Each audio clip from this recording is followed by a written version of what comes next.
Welcome to the Celtic Myth Podshow, bringing the tales and stories of the ancient Celts to your fireside.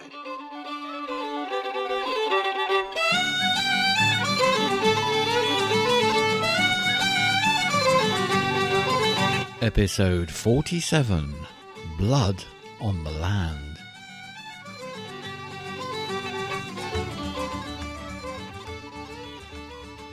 Hello, I'm Gary. And I'm Ruth. Welcome to the 5th episode in the saga of Branwen. If you'd like to contact us or leave us any feedback, we'd love to hear from you. You can email us at celticmythshow@gmail.com. You can also leave us some voice feedback using the SpeakPipe widget thingy on our website at celticmythpodshow.com. We always like to hear from you. We do. You can also find the show notes for this episode online at celticmythpodshow.com/blood on the land. So, have we got any news and views?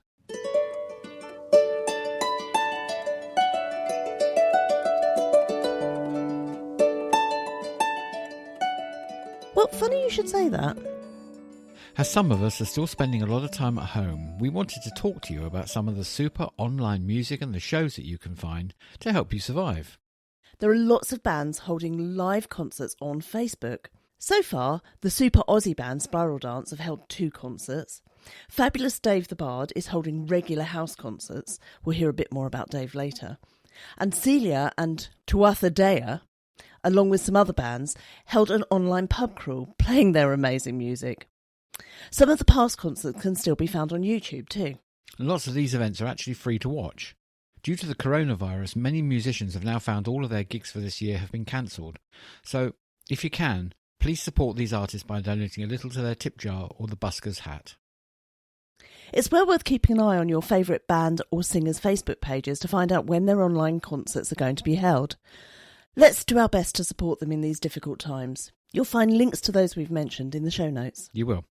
So, find your favourite musician on Facebook. Check out whether they're making online content for you to join in with. If you'd like to support us by joining our patrons at patreon.com and help us to continue to create new content, please go along and visit patreon.com/Celtic Myth Podcast. We'd be forever grateful. We really would. And now I think it's about time that we crack on with the story. So, shall we have a reminder and see what happened in the last episode? Absolutely. She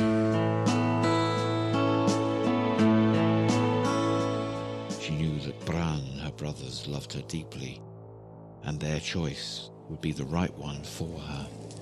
So tell me, my friend from over the narrow sea, why you think that I, as the High King of the Island of the Mighty, should give my one and only pure and beautiful sister to you as your bride?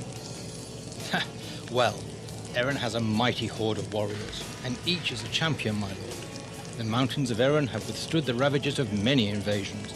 Our tribes are many, our warriors are strong. Surely that you're not suggesting that we bend the knee to the High King of Erin? Oh, not at all, my lord. Exactly so. And should the fair maid, your sister Branwen, produce an heir to me, then that heir may, in turn, be chosen as High King of the 2 islands. Now Bran looked at her, and his eyes seemed to see right through her into some unknown future. It has been agreed. The Lady Branwen will marry the King Matholwch, bringing about a union of royal blood and our 2 mighty islands. Let us depart from this place on the morrow and begin the celebrations for the wedding of our sister Branwen to the Lord Matholwch.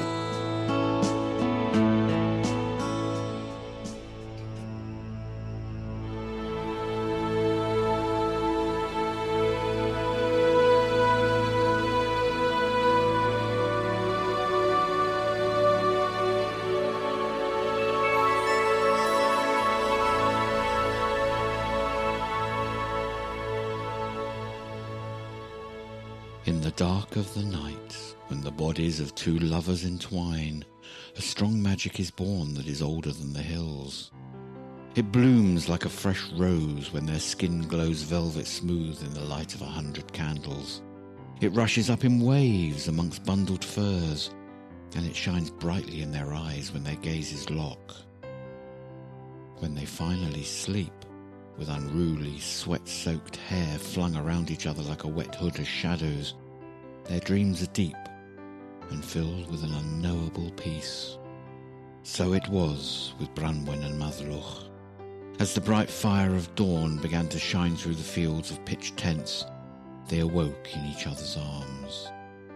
With smiles and sweet words, they listened to the stewards outside their tent arguing about assembling the horses for the bride price.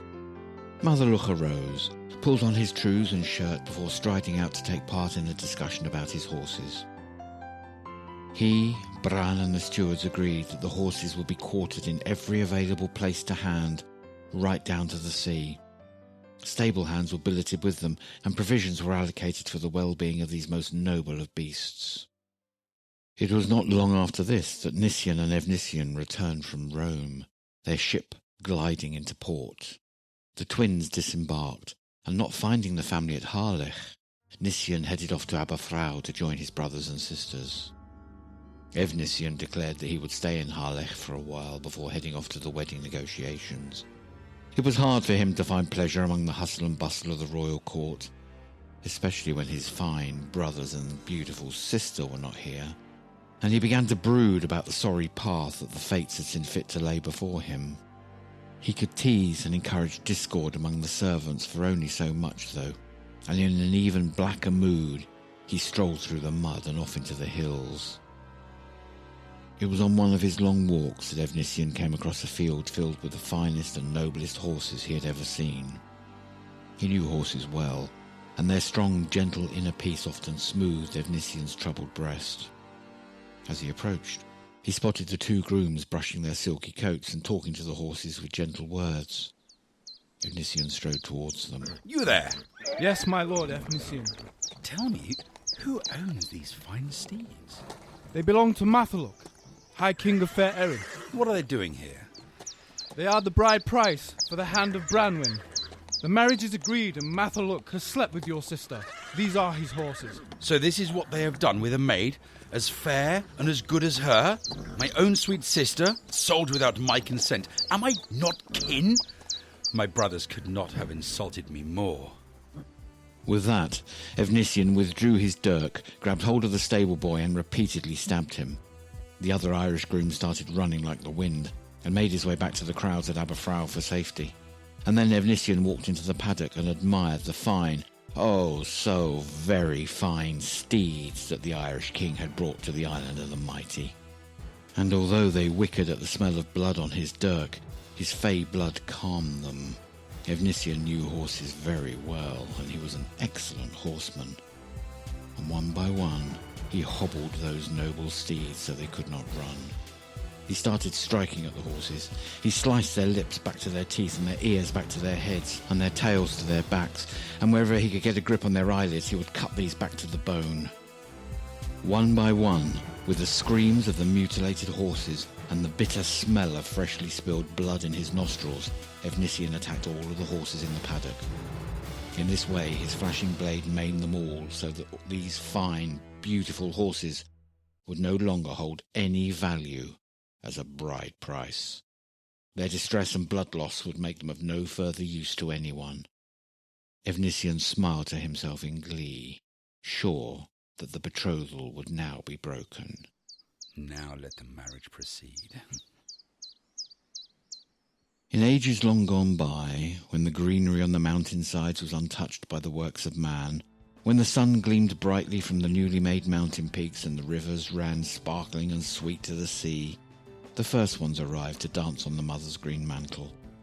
They brought the light of spirit into a new world. They brought knowledge, wisdom and craft, and taught those first men how to live their lives in harmony with the universe. The first ones brought many wonders with them from their otherworldly home. They brought treasures of such exceeding beauty that men marvelled to see them. They also brought steeds, fine, noble and proud steeds with fey blood flowing through their veins. They brought them to show their link to the land, as a sign of sovereignty and a link to the great queen. To give a gift of these wondrous animals was an honour uncountable by men, for to do so would be to share the lifeblood of the land. Matholwch was resting in his pavilion long after the sun had arisen when he heard the messenger run up to the guards outside his tent and beg for admission. He heard the gruff voices of the guards trying to send the boy away, and then suddenly they all went quiet. The tent flap opened. The young stable hand entered and told his tale. He told of the mutilation that had been wrought upon Matholwch's most noble steeds, and he told of the tall, bronze-skinned Welshman who had attacked the horses. The Irish king was furious, and he summoned his most trusted companions to him, asking him for their counsel. There is now no joy to be had from our horses. They've been ruined. My bride price has been spoiled, and my honour has been severely tarnished. It is true, Lord. Much shame has been brought on our heads. It's much worse than just the bride price, my lord. The island of the mighty has insulted our sovereignty itself. The land of Erin herself has been mutilated and humiliated by this cowardly act. I am sure the insult was deliberate. Such an act of extreme violence. But I don't understand. If it's war they crave, why would they give me the hand of their fairest maiden? She is of such high rank and beloved to all her kin. In time, any child we might be blessed with would be heir to both the islands of the mighty and the Emerald Isle. Why would they do that? More to the point, what can I do now? Lord, it is obvious. We must return to our ships and debate our next course of action. I agree. Send for Branwen. When she arrives, we will launch our ships and depart for Ireland at once. When Branwen entered the king's pavilion, she was confused, and then heartbroken when she heard of the mutilation of Matholwch's fine steeds. With tears falling gently down her cheeks, she listened as the king told her they would be departing on the instant. I understand your need to leave, my lord, but I've not said goodbye to my family. I cannot accompany you to your ships without taking leave from my brother. You will accompany me. We will look after you on my flagship while we decide what to do. Then, sir, allow me to say my farewells to my kin. My king, we do not have time for such pleasantries. After such great insult, we need to sit in council urgently and decide what is to be done. We will be safe aboard our own ships. That is so. Come, my lady. We can brook no further delays. With that, they made for their ships, each one under a cloud of darkness. The Irish king and his close retinue departed the fields of Aberfraw and left orders for the servants to pack their tents and baggage for departure. Branwen knew that if she could not calm her husband down, bring his sense of outrage and righteous indignation back down to a level, then there would be war between the two islands, and that she could not bear. So as they rowed back to the ships, her gentle words flowed like sweet honey from her mouth, and cooled the heat of Matholwch's anger. Good news is an incredible thing. It lifts the heart and makes the soul sing with joy. The bearer of good news is welcomed with open arms, a full table, and the best ale in the house. On the other hand, bad tidings are not welcomed, and the bearer often shunned. Strange it is, then, that bad news flies about the land far faster than any good news can. When Idig, the son of Anaraud, came to Bran to deliver the most awful, the most horrific bad tidings, he wondered how these tidings would be received. Would Bran's temper get the better of him, or would he remain calm? My lord, the Irish king has left your court and travels back to his ships. What? He hasn't asked my leave? Why was he so rude? I know not, my lord. Quick, my lord, take hither here and take up with Matholwch and ask him why he has left my court without taking his leave from me, and make sure you find out what his plans are. So Idig and Hevev the Tall mounted swift horses and raced off along the narrow strand to catch up with Matholwch and his retinue. They galloped across the greens of Aberfraw and onto the Stade, where Matholwch's men were loading the ships for departure. We have come from the High King, Bran, my lord. He wishes to know why you have left his court and what you're planning to do now. By the gods, I will tell you true. Sirs, if I had known that what would happen when we stepped onto these shores, I would never have come. I've been thoroughly insulted. In all of our histories and all of our tales, no king and no land has ever been more insulted than I have. Lord? My fine horses have all been mutilated, and a great insult has been done to me, and the island of Erin. Matholwch then told the two nobles exactly what had happened in the paddock, and how his horses had been treated. He also described the attacker, and both of the Welsh princes recognised immediately that it was Efnissien who had attacked the horses. They were filled through with horror. This was an act that could start a war between the two islands. And there is something else that I'm totally confused about. I just don't understand what has happened, or the thinking behind it. What are you talking about, Lord? Well, Branwen, daughter of Llyr, was given to me, and she is one of the high matriarchs of this isle, and a daughter of the king of the island of the mighty. I even slept with her. The insult was done to me after our agreement. It seems strange to me that the insult which was done to me was committed prior to such a great maiden being given to me. The gods know, my lord, that it was not by the will of he who rules the court, nor by any of his council, that you will be insulted in this way. You have been insulted this day, it is true, but as a host. Bran has suffered an even greater insult. Mockery has been made of his hospitality, and great dishonour falls on him after his promise of Branwen's hand to you, his future brother. Aye, I suppose so. But the High King will never be able to do anything about the dishonour that I am left with. Bran was pacing from his pavilion to the nearest fire and back again as he waited for the messengers to return from their visit to Matholwch and bring him tidings. The midday meal had been loaded onto the long tables and many warriors were eating heartily. Bran could not eat, however, and he turned away all offers of a drink to quench his thirst on the roasting hot day. He could feel the delicate peace made between the island of the mighty and the Emerald Isle after Branwen's hand fasting slip away into the sea like sea foam atop the breakers that rolled up onto the strand at Aberfraw. What could have happened to upset the Irish king so? Why would he dare insult the Welsh court by leaving without formally taking his leave? The more he paced, the more his mind grappled with fears and worries. Bran heard a clamour on the edges of his camp and his heart leapt. That must be Edek and Heve returning. True enough, after a few minutes the tall helm of Heves could be seen weaving its way through the crowd. Idig was at his side, and they both strode quickly up to Bran. He went to sit down at one of the tables and gestured for them to join him. Absent-mindedly nibbling at a piece of cheese, he said, "What news, my friends? What news?" He feels he has been greatly insulted, my lord. And not only that, but the whole land of Erin has suffered humiliation. How could this be? Efnissien was seen attacking the horses in their paddocks as they were ranged along the coast of Ardidwy. He mutilated them, and now they are no use to anyone. You have been put into a position of wrongdoing, and the Irish have had the honour of their sacred land, their king, and the wedding of Branwen, thrown down into the mud for the swine to walk over. Bran threw his hands up in despair, a look of complete confusion crossing his face like a summer breeze, only to rest in the wrinkles of worry sitting on his forehead. We cannot let Matholwch leave while he feels so insulted. His quarrelsome mood may well prompt war. I suspect that's what Efnissien wants anyway. What can we do, my lord? We must send messengers after him and see if we can broker some peace between us. Aye, I will send messengers to try and achieve that goal.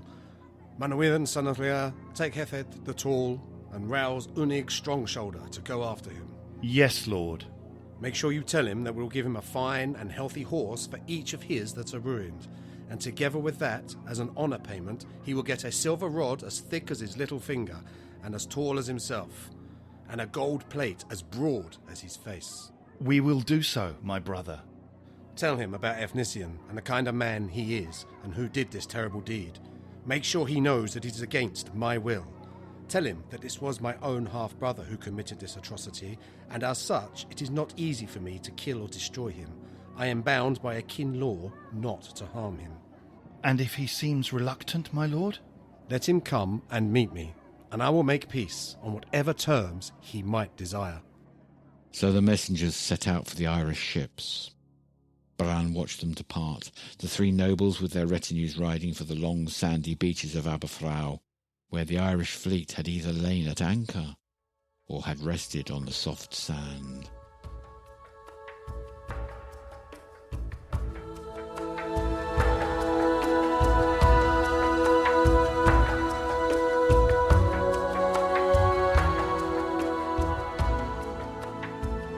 In our next episode, Bran is forced to make a desperate offer to the Irish king in order to secure his peace. I wonder what that is. So after the story, have we got any listener feedback? I think we have, actually. Oh.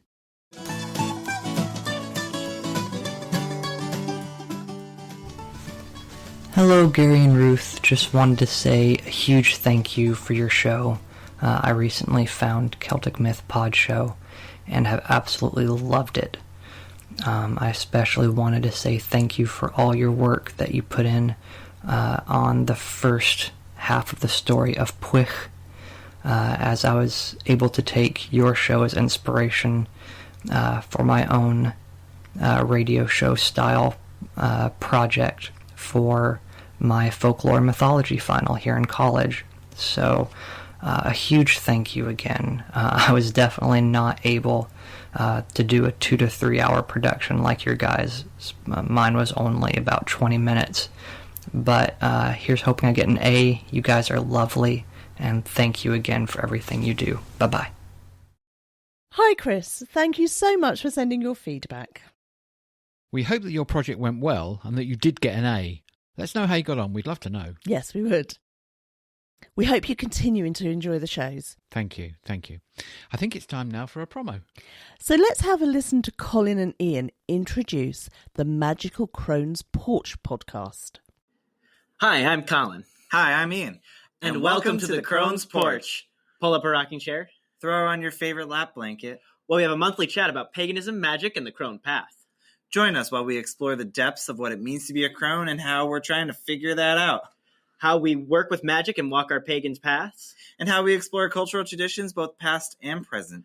With plenty of kvetching. Come for the conversation? Stay, because we're so delightful. You can find us on Spotify, Anchor FM, or wherever your favorite podcasts are streamed. Schlan. Do svidania. That was the Crone's Porch podcast. Colin and Ian chat about all things pagan and witchy and have a lot of fun along the way. They also do special shows for the seasons, don't they? They do, that's true. I haven't been going long, but this show is one to follow. We'll definitely keep up with that one. Oh, yeah. And now I think it's time for us to play you some fantastic music before we leave you for the week. The amazing Dave the Bard has got the third branch of the Mabinogi completed, and the album is now available for pre-order, and you should be able to get hold of it by the 1st of June 2020. You can also order CDs of the first 2 branches of the Mabinogi from Dave's website, all of them featuring Kerry Lee's beautiful artwork. A link to Dave's website can be found in the show notes at celticmythpodshow.com/Blood on the Land. We're very privileged to be allowed to bring you the first music track, which is called The Stones and Bones of Albion, and it's on his forthcoming album, A Mabinogi, the third branch. I can't wait to hear the whole album. Until then. So we'll see you next week. Until then. Hwyl. As we rode, and when we made camp, the young bard Taliesin sang the songs of the land, of hill, of valley, of lake, and of mountain stream. He told the tales of the old people, the songs of standing stone and sacred mound, and the time passed as sure as night follows day. There was a time I was sure I might see my home nevermore, and the blood and the tears of the war would last forever. Our king gazes over the sea. 2 blessed ravens fly high and fly free, and I pray that I'll always be here forever. Where high water falls into valleys below, and Merlin's great mountains are painted with snow, and the circles of stones whisper stories of long ago. For if ever I may roam from the stones and bones of Albion, the land and sea my home, my heart will always remain. And how I need to hear the songs from the stones and bones of Albion. This is where my soul belongs. The shining brows singing from every tree. The birds, the beasts, sing the stones and bones of Albion.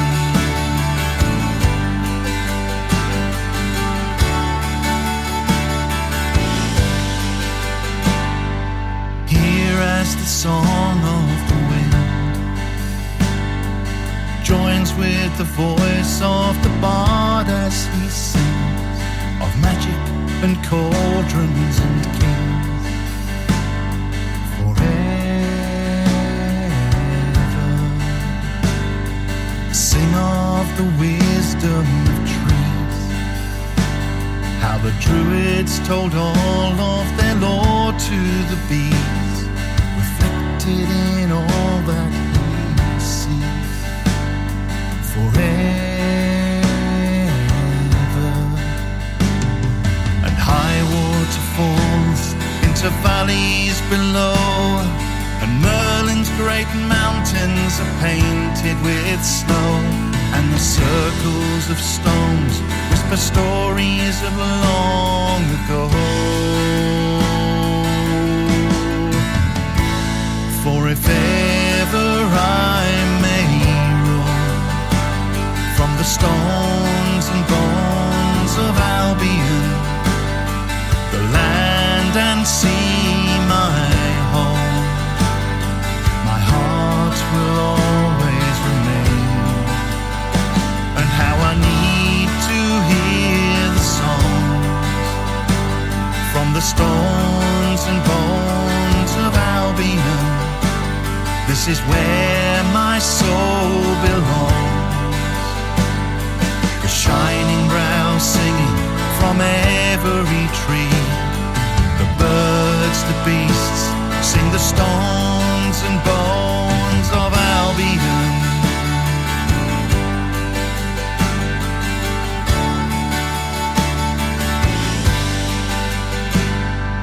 What are these visions I see of oak, broom and meadow sweet, of eyes that yearn to be free forever? Two dragons take to the wind, a sword is drawn from a stone as he sings of a boy born to be king forever. And high waterfalls into valleys below, and Merlin's great mountains are painted with snow, and the circles of stones whisper stories of long ago. For if ever I may roam from the stones and bones of Albion, the land and sea my home, my heart will always remain. And how I need to hear the song from the stones and bones of Albion. This is where my soul belongs.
have been listening to the Celtic Myth Podshow. If you enjoyed listening to this show, please come and support us on Patreon at patreon.com/Celtic Myth Podcast. We hope you'll stay tuned for the next episode. If you'd like to get in touch with us, you can email us at celticmythshow@gmail.com or come and chat to us on social media. All of the links are on our contact page on our website at celticmythpodshow.com. We'd also like to send out a big shout of thanks to Coolan's Hounds for our theme music, and that's available at sfhounds.com. This show is a Celtic Myth Show production.